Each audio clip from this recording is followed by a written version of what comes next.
मसीह के जिंदा जाली बाबरकत नाम दी मिरेकल शो में आपको वेलकम खुशामदीद करते हैं। एक बार फिर आपके साथ मौजूद है और हमारे स्टूडियो में हमारे गेस्ट भी मौजूद है। आपका तारुफ भी करवाऊंगी, लेकिन इससे पहले कि अपने गेस्ट का तारुफ करो, आप सबों का शुक्रिया अदा करना चाहती हूँ कि आप सबों की तरफ से बहुत अच्छी फीडबैक मुझे मिल रही है और बहुत सारे कमेंट्स, बहुत सारे मैसेज आते हैं, बहुत सारी कॉल्स आती है। आज भी आपके पास ऑप्शन है, ये स्क्रीन के ऊपर नंबर है, कोई भी आपकी दुआ या दरखास्त है तो आप इस दिए गए नंबर पर हमारी टीम से राब्ता कर सकते हैं। इसके साथ साथ अगर आपके दिल की ख्वाहिश है कि आप भी इस प्रोग्राम का हिस्सा बनना चाहते हैं तो भी आप हमारी टीम से राब्ता कर सकते हैं। और मेरा ईमान है कि इस प्रोग्राम के वसीला से खुदा आपकी जिंदगी के अंदर आज बेदारी का काम करेगा। तो आइए, वक्त आ गया कि अपने गेस्ट का आपके साथ तारुफ करवाओ। सबसे पहले खुदा के बंदा डॉक्टर तारिक जवेद तारिक साहब हमारे साथ मौजूद है। डॉक्टर साहब, आपको वेलकम, खुश आमदीद करते हैं दी मेडिकल शो के अंदर। एडवोकेट भी है, शायर भी है, गुलकार भी है और इनका ताल्लुक जो है वो सियासतदान से भी है। तो आज बहुत सारी बातें करेंगे, हमारे साथ रहेगा। और इनके साथ साथ पास्टर इरफान निशात चौधरी साहब मौजूद है। पास्टर इरफान साहब, आपको भी वेलकम, खुश आमदीद करते हैं। रिटायर्ड टीचर है, साथ में शायरी भी करते हैं और बहुत सी किताबें भी इन्होंने लिखी हुई है। तो इस बात के लिए भी खुदा की तारीफ, खुदा की तमजीद करते हैं। और इनके साथ साथ खुदा के बंदा भाई जफर इकबाल साहब मौजूद है। ये भी शायर भी है और साथ में वर्शिप भी कर रहे हैं और साथ में खुदा की खिदमत भी कर रहे हैं और साथ में घर भी संभाल रहे हैं। ये अच्छी बात है। खुदा की तारीफ, खुदा की तमजीद करते हैं। आइए, आज के प्रोग्राम का आगाज हम दुआ से करेंगे। भाई जफर इकबाल के साथ मिलकर एक दुआ करते हैं। कुदूस कुदूस रब्बुल फाज़ मेज़बान के मालिक खुदावंद, हम तेरी शुक्रगुजारी करते हैं जिंदगी और जिंदगी की दी गई नेमतों के लिए। खुदावंद, आज के लम्हों के लिए खुदावंद तेरी शुक्रगुजारी करते हैं। तेरी बंदी खुदावंद सिस्टर रेचल के लिए बरकत चाहते हैं खुदा, यीशु के नाम से। आज की सारी रफाकत था खुदा, यहाँ पर बैठना, कलाम का सुनना, खुदावंद पढ़ना, खुदा हमारी बाई से बरकत ठहरे, यीशु मसीह के नाम से आमीन आमीन आमीन। थैंक यू भाई जफर, खुदावंद आपको बहुत बरकत दे। आए खुदा के कलाम में से हम देखते हैं ज़बूर 145 और उसकी बड़ी खूबसूरत 8वीं आयत के अंदर बयान है कि खुदावंद रहीम व करीम है, वो कहर करने में धीमा और शफकत में गनी है। खुदा की हम्द करते हैं कि हमारा खुदा जो है वो रहम और करम करने वाला है और यकीनन वो हर एक पर शफकत करता है। बेशक हम गुनाह पे गुनाह करते जाए, बेशक हम खुदा से दूर होते जाए, बेशक हम अपने रुखों को मोड़ ले, लेकिन खुदा कभी भी अपने तख्लीक करने वालों को, मोहब्बत करने वालों को और जिसको उसने अपने हाथों से बनाया, अपनी शबीह पर बनाया, कभी भी खुदा अपने लोगों से रुख नहीं मोड़ता, बल्कि वो हमेशा इंतजार में रहता है कि कब मेरा बेटा, कब मेरी बेटी मेरे पास आए और खुदा के नाम को जलाल दे। और इसी तरह से आज खुदा के खद्दाम भी जो है, खुदा के लोग जो है, वो भी इस दुनिया में रहते हुए कई दफा हम डगमगा जाते हैं, दूसरी राहों पर चले जाते हैं, लेकिन खुदा का मंसूबा हमारी जिंदगी में एक बड़ा मंसूबा आता है। तो जानते हैं कि कैसे खुदा ने अपने लोगों को अपने जलाल के लिए, अपनी बादशाही के काम के लिए इस दुनिया के अंदर चुन लिया। सबसे पहले खुदा के बंदा डॉक्टर जवेद तारिक साहब से जानना चाहते हैं कि सबसे पहले ये जानना चाहती हूँ कि ईमानदार होना मसीह के अंदर बड़ा मुश्किल काम है, लेकिन आपने खुदा की ईमानदारी को, रास्तबाजी को पह लिया। कब आपने यीशु अल मसीह को अपना निजात दहिंदा कबूल किया था? सबसे पहले हम आपसे ये जानना चाहते हैं। देखिए जी, मसीहियों के घर में पैदा हुआ हूँ, ज़ाहिर मसीही हूँ, लेकिन मैंने छठी जमात से वैसे बपतिस्मा लिया था। तब से खुदा के साथ ही चल रहे हैं। बेशक हम वकालत करते हैं, सियासत भी करते हैं, सब कुछ करते हैं, लेकिन हमेशा खुदा के खौफ में रह के, खुदा के डर में रह के, खुदा की हजूरी में रह के लोगों की खिदमत करते हैं। और बाइबल में लिखा ना कि इंसान पूरी दुनिया को पाले और अपनी जान का नुकसान करे तो उससे क्या हासिल। इसलिए यही कोशिश होती है कि अपने लोगों का काम किया जाए, खिदमत की जाए और मसीह में रहते हुए, जैसे लिखा ना कि जो कुछ करते हो ये जानकर करो कि खुदावंद के लिए करते हो। खुदा की तारीफ करते हैं और बड़ा अच्छा लग रहा है कि आपने कहा बेशक मैं मसीह खानदान में पैदा हुआ, लेकिन जब तक हम यीशु अल मसीह को दिल से कबूल नहीं करते, मुंह से इकरार नहीं करते, यीशु के नाम पर ईमान नहीं लेकर आते, तब तक मैं और आप मसीही नहीं बन सकते।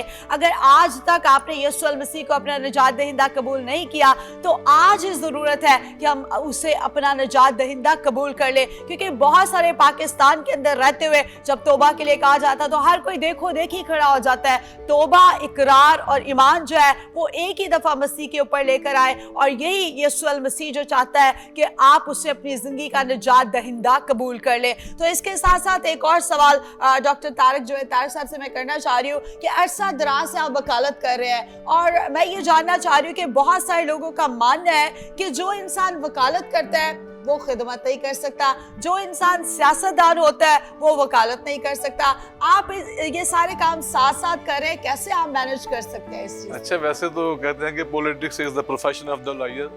आप देखें कि पाकिस्तान बनाने वाले जो हैं वो वकील हैं। आज भी देखें कि जो बड़ा काम करने वाले वो वकील ही हैं, दुनिया पूरी में भी जिन्होंने कानून बनाया, कॉन्स्टिट्यूशन बनाया, वो वकील हैं। इसलिए सियासत और वकालत का तो चोली दामन का साथ है। हाँ, आप ये कह सकती हैं कि अच्छी वकालत या अच्छी सियासत बज़ाहिर तो ये मुश्किल काम है कि आप काम करें और ऐसा काम करें कि वाकई लोगों को फायदा पहुंचे। देखिए, वकालत जो है ना दो तरह से है ना, एक तो है अपना प्रोफेशन है जी, कि हम इसमें से पैसे कमाते हैं, अपने बच्चों के लिए रोजगार मुहैया करते हैं। लेकिन इसके साथ साथ ये भी है कि ये खिदमत भी है और वो लोग जिनको जरूरत है, जो वाकई डिजर्विंग है, उनकी खिदमत करना भी काम है। तो मैंने तो वकालत को हमेशा यही समझा कि ये खिदमत है और खुदा ने मुझे ये प्रोफेशन दिया और मौका दिया कि मैं लोगों की खिदमत कर सकूं। जहाँ तक सियासत की बात है तो सियासत जो है वो तो एक इबादत का नाम है। बेशक हमारे मुल्क में ये मतरूक हो गया है बज़ाहिर, लेकिन बहुत से लोग ऐसे भी हैं जो सियासत को इबादत समझते हैं और सियासत को इबादत ही समझना चाहिए कि आप पॉसिबल बनाते हैं लोगों की ज़िंदगियों को बेहतर करने के लिए, मुल्क को बेहतर करने के लिए। इंटरनेशनली आप मुल्क का इमेज अच्छा करते हैं, अपने लोगों को रोजगार मुहैया करते हैं, अच्छी पॉलिसी बनाते हैं और मुल्क को चलाते हैं। सियासतदान होना या सियासी होना ये बहुत बड़ी बाबरकत बात है, ये बहुत ही एक इबादत का हिस्सा है। लेकिन बज़ाहिर बहुत से लोग इस बात से इख्तिलाफ करेंगे कि पाकिस्तान में आजकल ऐसा नहीं होता, ऐसा नजर नहीं आता है। लेकिन इसका मकसद यही है लोगों की खिदमत करना, मुल्क को चलाना, अच्छी गवर्नेंस करना, मुल्क में रूल्स एंड रेगुलेशन के साथ मुल्क को चलाना और आइन और कानून के मुताबिक जो है मुल्क की पॉलिसियां बनाना। तो इसलिए सियासत और वकालत जो है ये तो मेरी रूह है। मैं तो दिलो जान से जो कुछ, असल में सियासत एक तरह से आप इसको ये भी कह सकते हैं कि खिदमत खलक है, लोगों की मदद करना, लोगों को अच्छा काम देना, लोगों की नौकरियों के लिए काम करना और जो भी लोगों को रोजगार दे सकते हैं उसके लिए काम करना। तो मैं तो अपने आप को खुशकिस्मत समझता हूँ कि मैंने ये काम भरपूर किया है। Wonderful, thank you so much. यकीनन बाइबल भी फरमाती है कि आला हुकूमतों के ताबे रहो, और हुकूमतें ये सब जो है खुदा ही की तरफ से होती है। और लेकिन आजकल की सियासत जो है वो थोड़ी डिफरेंट हो गई है। लेकिन हम दुआ करते हैं कि खुदा पाकिस्तान के अंदर अमन और सलामती को लेकर आए, मोहब्बत को लेकर आए, ताकि हम भाईचारे का पैगाम दे, एक दूसरे के साथ खड़े हो और खुदा के नाम को इज्जत और जलाल दे। इसके साथ साथ पास्टर इरफान निशात साहब मौजूद है और सबसे पहले आपको एक बार फिर वेलकम, खुश आमदीद करना चाहती हूँ। और मुझे बड़ी खुशी हो रही है क्योंकि उम्र की दराजी जो है वो खुदा की तरफ से मिलती है। और तब मैं छोटी सी थी जब से मैं इनको जानती हूँ और आज भी ये खुदा की खिदमत रूह और सच्चाई से दिल से कर रहे हैं, तो हम सारा इज्जत जलाल खुदा के नाम को देते हैं। तो सबसे पहले जानना ये चाह रही हूँ कि किस तरह से खुदा आज भी आपको खिदमत के लिए जो इस्तेमाल कर रहा है, क्योंकि बहुत सारे लोगों का ये मानना है कि जब इंसान बूढ़ा हो जाता है तो उसे रिटायर हो जाने की जरूरत है। लेकिन मेरा ये मानना है कि यीशु अल मसीह की खिदमत से मुझे और आपको आखिरी सांस तक रिटायर होने की जरूरत नहीं है, क्योंकि ये जो खुदा का कलाम है मुझे और आपको जोर देता है और नया जोर दे देता है, काबों की मदद उठा खड़ा कर देता है। जी पास्टर साहब, मैं चाहती हूँ अपनी खिदमत के ताल्लुक से जरूर बताएं आप। खुदावंद का शुक्र करता हूँ इस दावत के लिए जो आपने मौका दिया है, किंग टीवी की सारी खिदमत के लिए खुदा का शुक्र हो। और जैसे आपने कहा है कि खादम कभी बूढ़ा नहीं होता, रिटायर नहीं होता, ये बात बिल्कुल सही है जी। खादम रिटायर नहीं होता, अलबत्ता ये मैं समझता हूँ कि उसका जाविया बदल जाता है। जब जवानी होती है तो फिर वो उसका और तरीका होता है, लेकिन जैसे जैसे उम्र गुजरती है, कलाम मुकद्दस में तहकीक होती है, पढ़ता है, फिर उसका जाविया और हो जाता है। सो मैं भी अब खुदावंद के फजल से इस एंगल में हूँ कि कलाम मुकद्दस की जो भेद हैं जिनकी मुझे समझ आई है, मैं उन पे काम कर रहा हूँ। खिदमत भी है, चर्च है हमारा, हम एक इबादत का इंतज़ाम बाकायदा है, लेकिन जो बेसिकली मेरा काम लिखने पढ़ने का है। और इस ज़िमन में मैंने खुदावंद ने मुझे फसल दिया कि 2019 में मैंने मुकाशफा की किताब की बाकायदा स्टडी की और उस पर एक किताब असरारे मुकाशफा के नाम से लिखी है और अभी वो पब्लिश नहीं हुई चंद वजूहात की बिना पर, लेकिन खुदावंद का शुक्र है बहुत बड़ी किताब है, तकरीबन 350 सफ़ात हैं, वो 38 उसके चैप्टर्स हैं। अच्छा। और उसको बाकायदा मैंने इंटरनेशनल पॉलिटिक्स जो पेशन गोइयाँ हैं वो प्रैक्टिकली क्या हो रहा है और क्या होना है, अच्छा, वो उसका मुवाजना किया है। और न्यूमरोलॉजी को लिया है कि जितने मुकाशवा की किताब में अदाद लिखे हैं, अगर 666 है तो उसका क्या मतलब है, 1044 है उसका क्या मतलब है, इस तरह 10 दिन का क्या मतलब है, मुख्तलिफ यरूशलेम की पैमाइश जो है वो बताई गई उसका क्या मतलब। तो ये एक नया एक सोच है, नए एंगल से इसको लिखा है। दुआ है कि जल्द खुदावंद तौफीक दे और वो किताब मार्केट में आ जाए। ये 1993 का वाक़या है जब खुदावंद को मैंने शख्सी तौर पर कबूल किया और खुदावंद ने मुझे अपने कदमों की आवाज़ सुनाई, मेरे पास आकर खड़े हुए। तो खुदावंद का शुक्र है, तब से लेकर आज तक खिदमत जो है वो चल रही है। 2 किताबें मैंने लिखी हैं मसीही शायरी पर, एक 2017 में शाया हुई है चिराग शहर के नाम से, और दूसरी किताब जो है वो अभी गुले सलीब के नाम से मैंने तैयार की है, वो अभी तैयारी के मराहल में है। तो इस तरह से खुदा मुख्तलिफ जावियों से इस्तेमाल कर रहा है, खुदा का शुक्र हो। वंडरफुल। पास्टर इरफान साहब, आप बता रहे थे कि आपने 2 किताबें लिखी हैं। बहुत सारे लोग हैं वो कहते हैं कि लिखना, तो ये कैसे एक शौक आपकी ज़िंदगी में पैदा हुआ, कैसे खुदा ने ये बरकत ये तोड़ा आपको दिया लिखने का? क्योंकि लिखने का काम बड़ा मुश्किल है। आज भी देखे कोई भी जब हवाला भी दिया जाता है तो जल्दी जल्दी पादरी जो है वो गूगल से सर्च मार देने तो हवाला कर लेना, लेकिन लिखने का काम जो है बड़ा मुश्किल है। लेकिन आपको कैसे खुदा ने ये ब्लेसिंग दी? पहली बात तो अभी जो ये जुमला आपने बोला है ना कि रिसर्च मार देने, मैं इस पर बात करूंगा कि ये हमारा सबसे बड़ी हमारी बीमारी लग गई है। हमने ये सोच रखा है कि जो गूगल पे आ गया है वो बिल्कुल ठीक है। बेशुमार खादम वहाँ पर भी मौजूद हैं जिनकी वैसे स्टडी नहीं है और इधर उधर पकड़ के उन्होंने बातें लिख दी हैं और हम उसको बिल्कुल समझते हैं। और हमारा अलमिया ये है कि हमें किताब से मोहब्बत नहीं है। अगर आज हमारे पास ये किताब ना हो, सुनी सुनाई बातें तो चंद रोज़ा होती। इस किताब के लिखे होने की वजह से आज कलीसिया जो है दुनिया में मौजूद है। सो अदब से दिलचस्पी जो है ये हमारे बच्चों में इसका फुकदान आ रहा है और ये नुकसानदेह जहर है। हम समझते हैं कि शायद इसके बगैर गुजारा हो जाएगा, लेकिन ये मुश्किल काम है। बाइबल मुकद्दस अगर लिखे हुई फॉर्म में ना होती तो हमारा ईमान कमज़ोर होता। सो दूसरी बात यह है कि ये लिखना लिखाना अक्सर मोस्टली, तो मैं तारिक साहब मेरे साथ इत्तेफाक करेंगे, ये गॉड गिफ्टेड चीज़ें होती हैं। मैंने जब होश संभाली तो मैंने अपने वालिद को लिखते देखा। अच्छा। और वो शायर थे, उनकी किताब मैंने अपनी किताब में शामिल की और वो शाया की मैंने। तो ये गिफ्टेड चीज़ थी, ये चलती आ रही थी। लेकिन जब खुदावंद को कबूल किया तो फिर उसका एंगल थोड़ा सा तब्दील हो गया और ये मैंने 10-20 साल इस तरह थोड़ी थोड़ी लिखते रहे।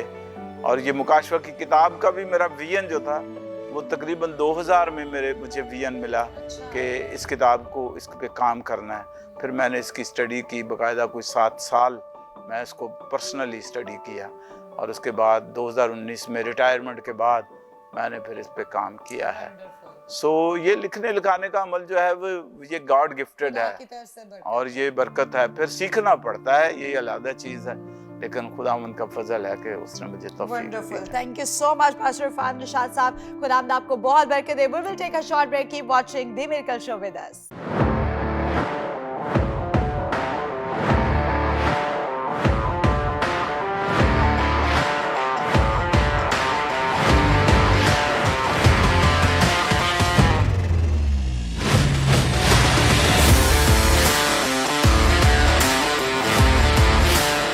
Welcome back back after the short break. आप देख रहे हैं दी मिरेकल शो। एक बार फिर आपको वेलकम, खुशामदीद करते हैं। ब्रेक से पहले हम बहुत अच्छी बातें कर रहे थे, खुदा के खद्दाम से जान रहे थे शायरी के बारे में। बहुत सारे लोग शायरी तो करते हैं लेकिन अलफ बे पे सबको मिलाकर इकट्ठा एक दही सा बना देते हैं, लेकिन ऐसा नहीं होना चाहिए। और मैं समझती हूँ कि खुदा की जात के लिए जब हम कुछ लिखते हैं तो हमें बहुत ही ध्यान रखने की जरूरत है। खुदा के खादम डॉक्टर तारिक जवेद तारिक साहब हमारे साथ मौजूद है। आप भी शायरी कर रहे हैं और बहुत से आपके गीत भी यूट्यूब के ऊपर भी मौजूद है और लोग किंग टेलीविजन के ऊपर भी आपके सॉन्ग सुन रहे हैं। और बजाते खुद मैं भी आपके सॉन्ग बहुत ज्यादा पसंद करती हूँ। तो मुझे ये बताएं कि आपने जितने भी ये गीत लिखे हैं उनकी शायरी भी आप खुद ही करते हैं? हाँ जी, मैं बचपन से मुझे लिखने पढ़ने का शौक रहा है, अब भी है, और गाने का भी। अच्छा। और वकालत तो मेरा प्रोफेशन है, लेकिन असल में मेरी जो रूह है ना वो लिखने पढ़ने की है। और खुदा की तारीफ करना और हमदो सना करना और गीत लिखना। हमने जो गीत लिखे हैं उसको हमने अरूज के हिसाब से, जो उसका वजन है, पढ़े लिखे लोग या शायर इस चीज़ को जानते हैं, और उसकी जो रूहानी पहलू है, जो बिब्लिकल उसका एस्पेक्ट है, उसको भी हम मद्देनजर रखते हैं। मतलब सिर्फ ये नहीं कि जोड़ नहीं करते खाली शायरी का वजन हो, उसका आहंग हो, और उसमें मुसीकियत हो, रूहानी हो, और उसमें शायराना जो बात है वो हो, उससे पोइटिक उसका डिक्शन हो, उस हिसाब से हम शायरी करते हैं। पास्टर साहब हमारे, हम इकट्ठे ही लिखते पढ़ते हैं, एक दूसरे को दिखाते हैं, चेक करवाते हैं। तो जितने भी हमारे नौजवान न्यू परस्तार है, प्रस्तुत करने वाले हैं, खुदा से प्यार मोहब्बत करते हैं, हम देखते हैं कि बहुत सारे गीत आते हैं हमारे पास, लेकिन कई दफ़ा उनकी शायरी देखकर सुनकर कई दफ़ा दुख भी होता है। और मैं समझती हूँ कि हमें एक दूसरे की इस्लाह करने की ज़रूरत है, एक दूसरे की हौसला अफजाई करने की ज़रूरत है और एक दूसरे से सीखने की ज़रूरत है। क्या पैगाम आप देना चाहते हैं, क्योंकि आप सीनियर हैं, आप अरसा दराज से दोनों मिलकर शायरी कर रहे हैं, क्या कहना चाहते हैं नए बेटे बेटियों को जो खुदा की प्रस्तुत करना चाहते हैं कि अगर आप गीत गाना चाहते हैं तो सबसे पहले ज़रूर है कि आप किसी अच्छे शायर से उस शायरी को चेक करवा लें ताकि लफ्ज़ों की तरतीब जो है वो अच्छी हो सके? सर, इसमें मैं ये कहूँगा कि खुदा का शुक्र है कि बड़ा टैलेंट है जी। हमारे लोग, हमारी बच्चियाँ, हमारे बच्चे बहुत गाते हैं और लिखते भी हैं।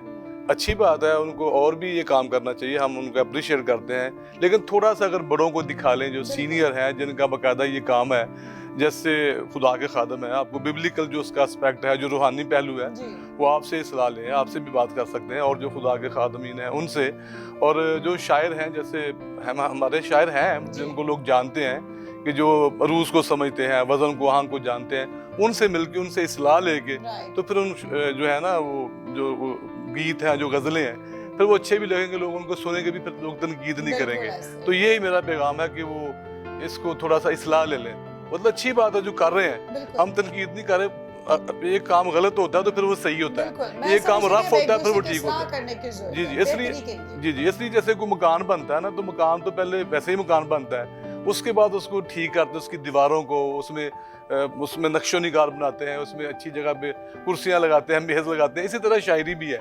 शायरी जो है वो कह लें कि आप उसका जो उन्होंने वजन जो बनाया हुआ है, छोटा मोटा उसको गाते हैं, लेकिन उसको बाकायदा इस एक पैमाने में लेके आए और बड़ों से इस्लाह ले लें तो बहुत अच्छी बात होगी, लोग उनको पसंद करेंगे और वो आगे बढ़े इस काम को लेके। एक बात और मैं इसके साथ ऐड करता हूँ, बड़ी खूबसूरत बात इन्होंने की है कि दिखा लेना चाहिए, ख़ास तौर पर जब मसीही शायरी हो रही है तो उसमें डॉक्ट्रिन का ख्याल रखना बहुत ज़रूरी है। बेशुमार गीत ऐसे हैं जो डॉक्ट्रिन को पूरा नहीं करते।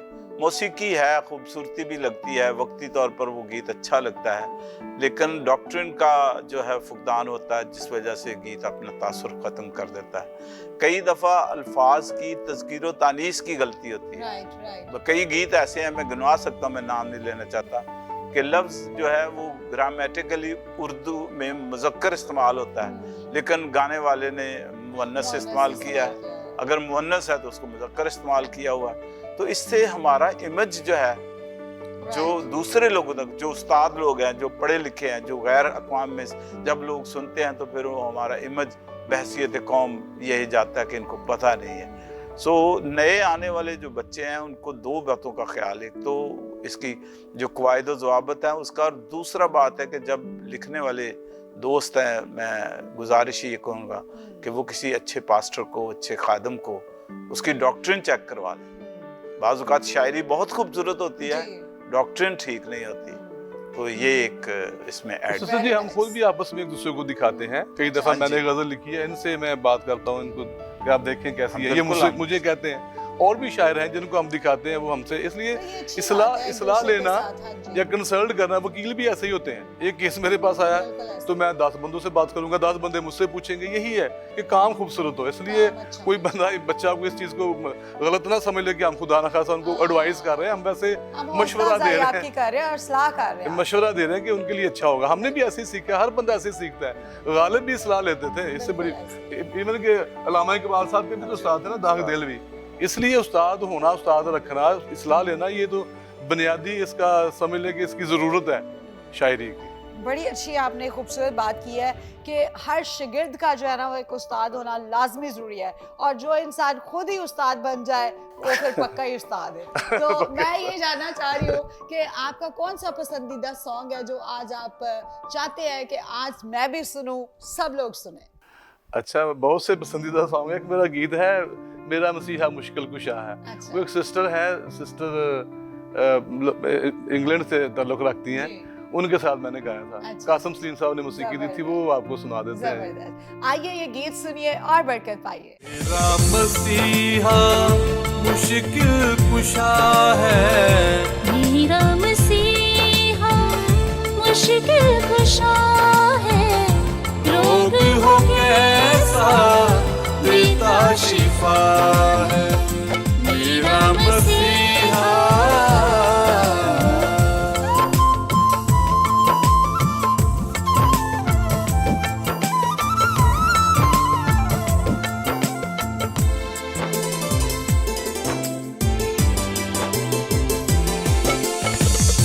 फिक्रे सारी ले लेता है, जो मांगो वो दे देता है,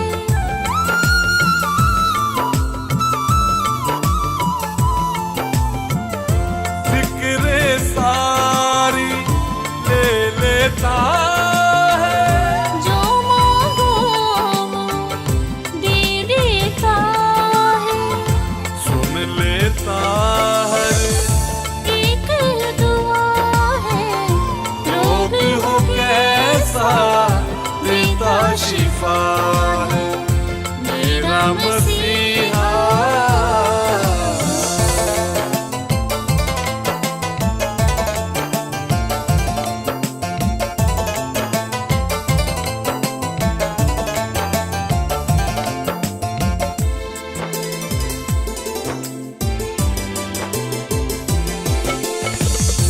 अंधी आंखें खोलता है वो, लंगड़े चले जब बोलता है वो,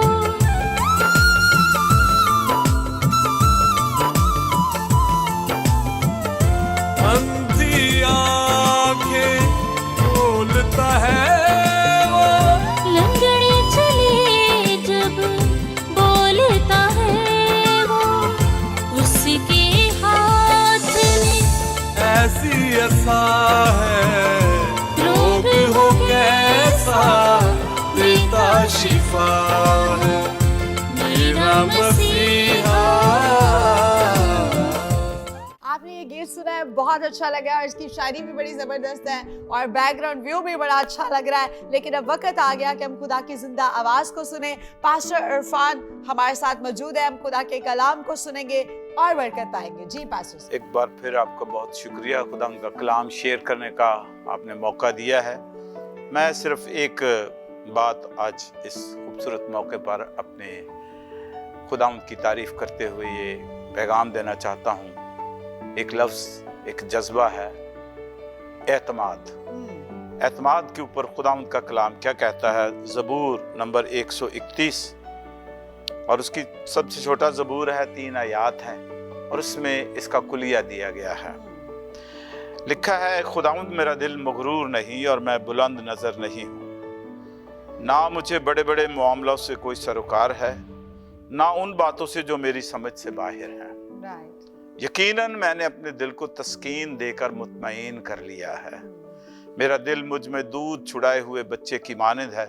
हाँ, जैसे दूध छुड़ाया हुआ बच्चा माँ की गोद में, ऐ इस्राएल अब से अब तक खुदावंद पर एतमाद कर। आमीन। आज हमारी दुनिया जिस नहज पर चल रही है, बहुत सारी ऑप्शंस सामने आ गई हैं। हम अपनी जिस्मानी ज़िंदगी में, दुनियावी ज़िंदगी में, ख़ानदानी ज़िंदगी में बहुत सारी ज़रूरतें सामने रखते हैं।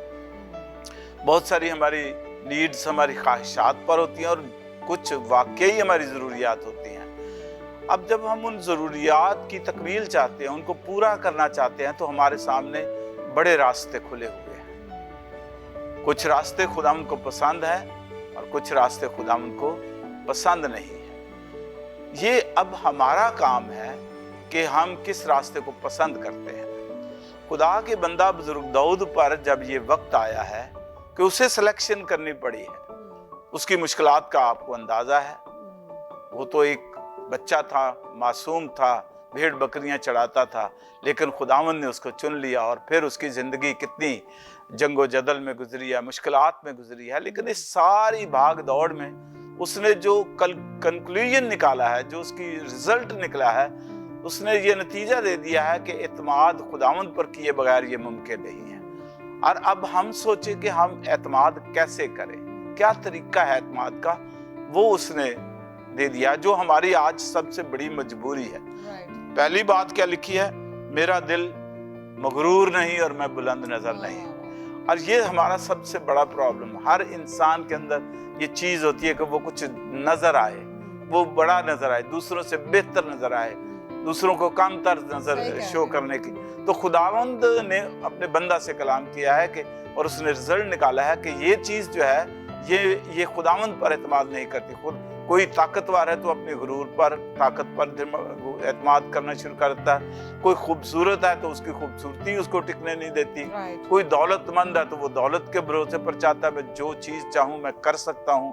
लेकिन खुदावंद क्या कहता है कि ऐसा शख्स जो बुलंद नजर अपने आप को समझता है और जो मगरूर अपने आप को समझता है, इसका मतलब है उसका एतमाद खुदा पर नहीं है।